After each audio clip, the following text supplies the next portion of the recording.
नमस्कार शेतकरी मित्रांनो, शेतकऱ्यांची शेतीशाळा प्राकृतिक आधुनिक कृषी शोध परीक्षांची किसाले रामपुरी बुद्रुकमध्ये आपले सहर्ष स्वागत आहे। शेतकरी मित्रांनो, आपण आहोत आज थिटे साहेब यांच्या हळदीच्या प्लॉटवर आणि ह्या हळदीला शेतीशाळेची क्रॉप ट्रीटमेंट आहे। तर आता स्टेज आहे याचा फुटवा निघण्याची। पहा नवीन फुटवा जनरेट आहे।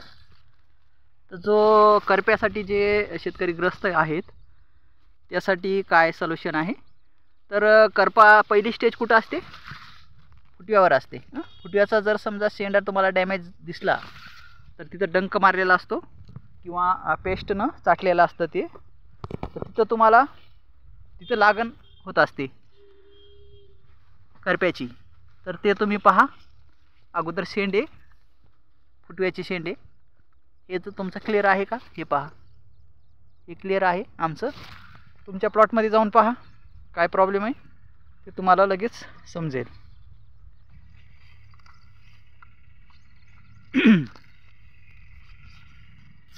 आता हे जे फंगल इन्फेक्शन आहे की हे जे पानावर खालचं हे सॉइल याच्यावर जेव्हा का हे माती येत असते साहेब, त्या मातीमुळं हे जास्त होतं। तर हे जे फंगल इन्फेक्शन आहे हे वर आलं नाही पाहिजे। तर त्याला तिथं स्टॉप करायचं। तर जे आपले 7-7 दिवसाचे स्प्रे आहेत ना, तर याला तिथंच स्टॉप करणार। आणि हे जे पानं फाटलेले इथं हे डॅमेज झालेलं पान आहे, म्हणजे हे करपा नाही आहे। जर करपा असेल ना तर आपल्या याच्यावर करपाच नाही कुठं दाखवला असता। चला पाहूया। लोकांना वाटतं पान फाटलेलं असलं की ते करपा आहे, पण ते नाही करपा। करपा हा वेगळा असतो फंगल इन्फेक्शनचं।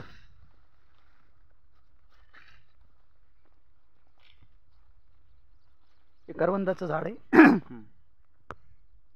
सेटिंग नाही अजून,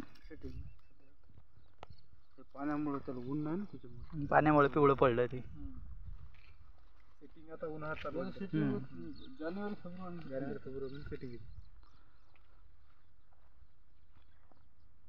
मस्त इकडे बरंच लावलेलं दिसायला तुम्ही। हां लावली।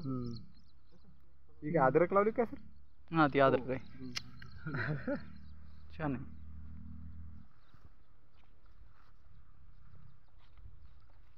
करपा आपल्या प्लॉटमध्ये पाहायला नाही, पाहिलं पण नाही आणि हुमणी पण नाही ना? नाही अजिबात नाही। करपा हुमणी नाही, कंदसडण नाही आहे, करपा नाही आहे। आणि विशेष म्हणजे लय पाणी पण हां, पाणी डबडब आहे, त्याच्यामुळे थोडीशी ग्रोथ कमी वाटते। पण आता जसं ऊन पडल तसं आपला प्लॉट सुधरेल। एक नंबर पान किती म्हणजे हां, फ्रेश आहे, फ्रेश आहे प्लॉट, फ्रेश आहे, कलर फ्रेश आहे, आणि डिसीज कोणतंच नाही आहे सध्या। फक्त चिबट जमीन असल्यामुळे, चिकट जमीन असल्यामुळं पाणी धरलं, तर पाणी धरल्यामुळं आताच उघडलं आहे पाऊस आजच। रानामध्ये अजून पाणीच आहे। जसं जसं ऊन पडेल तसं तसं प्लॉट आपला एक नंबर बनेल। इकडे पण लावून केली का? हो, इकडे पण केली। खांडे भरून घेतले तर साहेबांनी बदली। हे पहा, करवंद आहे। करवंदामध्ये आपण हळद घेतलेली आहे।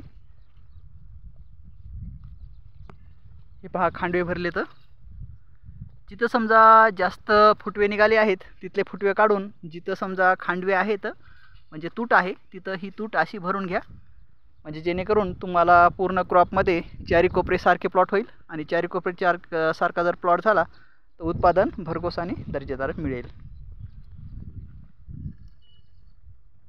हे असे फुटवे कोंब काढून घ्यायचे जिथं जास्त आहे तिथं, आणि हे असं लावून टाकायचं।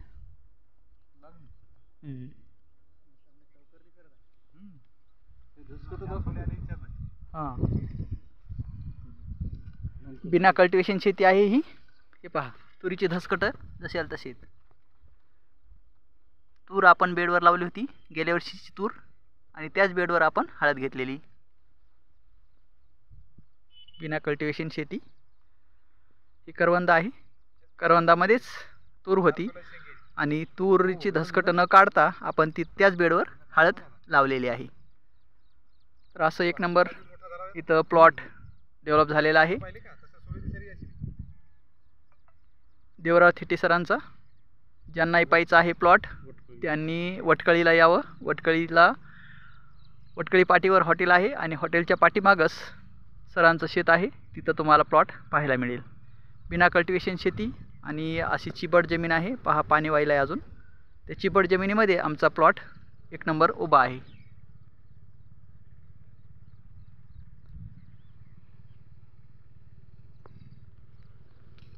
कुठलाही डिसीज नाही आहे, हुमणी नाही आहे, करप्या नाही आहे.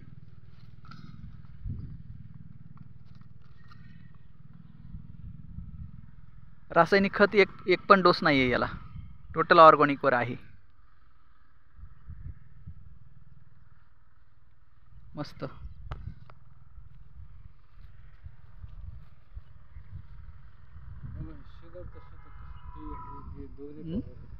गेलं ना सोयाबीन सगळं.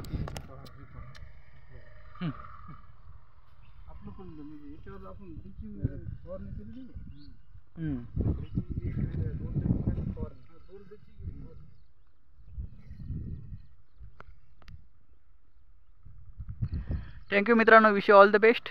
जय हिंद, जय भारत.